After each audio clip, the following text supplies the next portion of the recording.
What's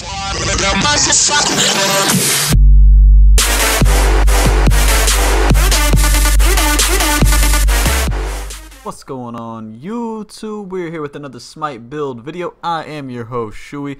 Let's go ahead and dive right into it. As you can see on screen, we are going over the long-awaited Sol Goddess of the Sun. Now let me just stress this out there right now. She is just available on the Xbox and I am absolutely in love. Now she is fantastic and she has stupid early game. Her laning phase is obnoxiously easy. And she just demolishes in team fights as long as you don't get pressed down, which as of right now, since she's a new god, she automatically gets blanketed by everyone. But just the way that she plays, I am so in love. I loved Freya for the longest time, which is a auto attack mage that plays more like an ADC or an assassin, and she's pretty much the exact same way. She plays like an ADC or an assassin. You build a lot of stuff towards her basic attack. She's not an ability-based god due to the fact that one of her buffs is for your next basic attack, and then the other buff helps you throw basic attacks faster. So obviously she's made for a basic auto type of god.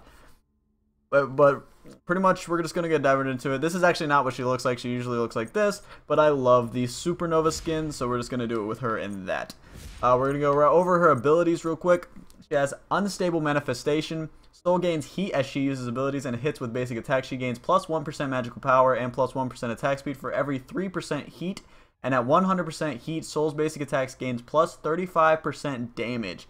Heat decreases over time and a basic attack is 5% heat. Has to be a basic attack that you land, cannot be one that you whiff. It's fantastic. Her passive is stupid. Like, it is so broken. I'm pretty sure it's getting nerfed here very, very shortly. But as of right now, it's dumb. Her 1, which is Sol burns bright, getting a large amount of heat, healing herself over time and igniting the ground around her. Enemies that walk onto the fire take a damage over time. Caps out at 150 plus 25% of your magical power every 1 second, and heals for 25% of your missing health over 5 seconds, and it gives you 80% heat at cap. Now, this thing is so crucial to her usage, mainly because of the heat, and then also because of the self-heal. I mean, the damage is I mainly use it to clear camps. I just lure them to me and throw the radiance, and that does all of it. I don't really use it in fights. I use it for the heal and I use it for the heat. Pretty much all I ever use it for. Stellar Burst, which is going to be your main move you ever use. Sol's next basic attack explodes, creating a shockwave that travels out, dealing damage at full size. The wave retracts, dealing damage again and slowing enemies. 160 cap plus 35% of your magical power per hit. Has a 35% slow for 2 seconds and gives you 10% heat. She has Dissipate? Dissipate? I don't know how to pronounce that. I don't know. Sol burns down her manifestation, gaining movement speed and ignoring all movement penalties, while leaving a trail of fire behind her that damages enemies. After 3 seconds, Sol loses corporeal form. Is that it? Corporeal? Corporeal? We're going to go with corporeal. Corporeal form for a short time, and her trail explodes, stunning enemies for 1.5 seconds. Sol may leave her incorporeal form early. Now, it does 100 damage plus 25% of your magical power every 0.5 seconds. Her movement speed is 30% and her heat is 10%. So, pretty solid, as you can see. It's a very good getaway. It gives you an immunity for a while. You have a trail that you can leave behind to clear a minion wave if you're on chase and you want to make sure you clear a wave. Just all around a really good escape. I like it a lot because when you're done, it explodes, it stuns. So, it's really good. Her ultimate, which is kind of lackluster at the moment. I know it's getting buffed here shortly. At the same time, everything else gets nerfed. This gets buffed to kind of come up to par. But she unleashes all her flame and fury from the sky, striking 8 times along a movable ground target location. Enemies hit are knocked up on the first strike and take only 20% damage on successful hits. Caps out at 350 plus 50% of your magical power. Give you 10% heat with a 55 radius. It's pretty lackluster, like I said. It doesn't really do too much. The knock-up is nice. It's good to clear a wave if they're hiding behind it. It's good for a poke. It's good to help capitalize with the Willix. That's pretty much all I can say about it. It's really not that good, honestly. I don't really depend on my Supernova. I usually depend mainly on my auto attacks and on my A, or my 2, whatever you want to call it. But we're going to go ahead and go to the ability builder right quick. You want to start off with Stellar Burst, then Radiance, then Disparate. Then Stellar Burst, Supernova, Stellar Burst, Radiance, Supernova, Stellar Burst, Radiance, Supernova, Radiance, Disparate, Disparate, Supernova, Disparate, Disparate, Supernova. Boom, boom, done, donezo. And now we're on to the item build, which I'm sure 90% of you are here for. There's a lot of builds out there for Sol. If you don't know, there's a lot. This is an ADC build, as you can tell by the title of the video. The way I do it is a little different. I'm not gonna lie. As you guys, I'm sure if you're a member of the Shoe Crew, you know I do very odd end builds that don't really fit the norm of everything, but still fit the meta in a roundabout way, I guess. So we're just gonna dive right into this and judge it how you will. This is my build. You don't have to read it like a Bible and follow it and make it your life, but just know that I do test this a lot, and I do very well with Sol 90% of the time, unless I go against something stupid, which, by the way, if you are Sol, you get shut down by Medusa and jungling Bellona are the only two things I have found that completely shut down Sol. But yeah, so we're going to go ahead and jump right into it. Your first starter item is Vampiric Shroud. Obviously, it gives you 20 magical power, 100 health, and 5 MP5. A lot of people like to use Soul Stone, but I'm not a fan. Not really a fan. I tried it there for a while. It was pretty good, but it lacked luster a little bit. I've used that word a lot. Next one is going to be Tiny Trinket. Gives you 20 magical power and 4% magical lifesteal. So, as you can see, very, very useful. And also pretty cheap, might I add. Pretty cheap coming out of the gate for a starter. You're going to be grabbing 2 mana pots, and you're going to be grabbing 1 health pot before you leave Fountain. This right here will be exactly what you need to buy before you leave Fountain.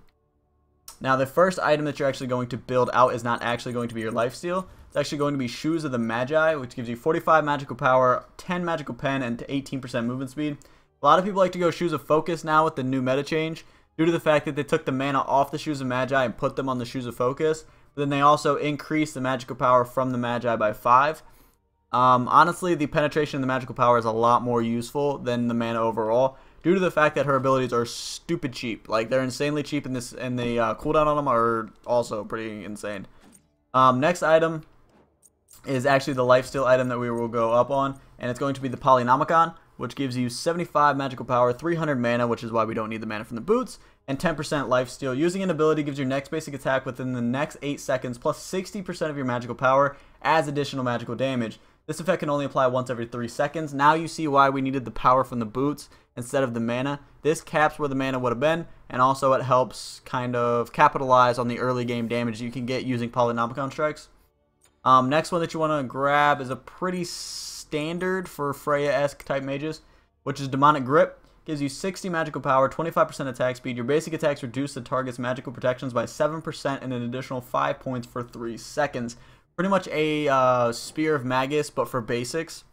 So every single basic attack that you land for 3 in a row for 3 seconds will reduce their protections by a total of 21%, because it can stack 3 times. So I don't know about you, but 21% magical protections, you're dealing magical damage, kind of a big deal. Alright, but we're going to go ahead and go down to the damage-esque. This isn't actually damage before anybody tries to roast me. It's not actually damage. I put it down here so you know the order, like a book, left, and then down, and then right. Like left to right, and then down, and then left to right. Okay, now that we covered that. Next one is Hasten Fatalis. Gives you 30% attack speed, 10% movement speed. You probably pretty much already know what this does. It's when a basic attack hits a target, the attacking movement speed debuff is removed from you for 1 second. So pretty much when you throw a basic attack, you'll notice you move slower. If you land that basic attack, you don't. Pretty self-explanatory. You see how that can be very, very useful. Next one is a lot of people like to run Obsidian Shard. Like, a lot of people like to run Obsidian Shard.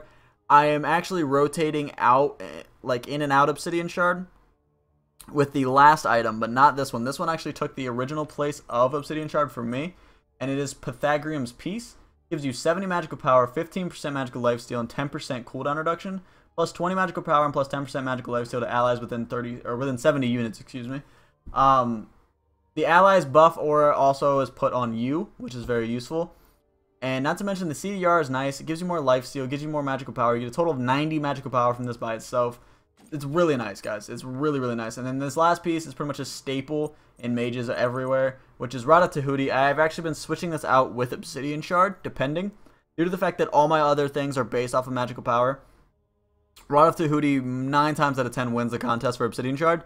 But if I'm going against a bunch of tanky people, like there was one game I was going against a Sylvanas, Jungle Ymir, Bellona solo, and I think there was an Athena somewhere. I don't know. It was insane. Like, it was crazy. I ended up rotating out Rod of Tahuti for Obsidian Shard, and I just demolished these kids. They didn't know what to do with themselves. But Rod of Tahuti pretty much takes the cake. We'll throw it down here for the Obsidian Shard, just so you guys can see what it does. It does 70 magical power, and then you gain 33% magical penetration. It's not a I don't recommend you put this in your main build, but I recommend that you keep it on the side in your build screen just in case, so you don't have to go hunting. But in actually adding on to that, we're actually going to go over here and we're going to add wards, because I'm going to be another thing that I'm going to start to preach on my channel. You guys already know that I preach meditation, but I don't use meditation on this god, guys. She really doesn't need it. But I'm going to start preaching wards. I am so tired of getting in lobbies with Randys and they don't use wards. Use wards. Like, I can yell it in freaking emotes as much as I can. Use wards. We need wards. Like, but nobody does it. Use wards. Ward up jungles. Ward up high crossroad areas where junglers like to gank. Ward them. Like, no amount of wards is too many. Like, that's the actual thing. Everybody buys 2 wards. That's 10 wards. Wards everything. Like, everything. But yeah, so sorry about that little rant. But we're going to go ahead and look at the overview. Now, the overview got 172 basic attack with 469 magical power, guys. 469. That's without Rod of Tahuti's additional. It's insane. 1.91 attack speed. Love it. 25 lifesteal. Love it. 10 pen. Love it. 61 physical protection. 30 magical protection. 1900 exact health. It's weird. 15 HP 5. 470 movement. 10 CDR. 1740 mana with 28 MP 5. Now, a lot of you guys are going to see that we're really, really squishy. You are. You are going to be a glass cannon.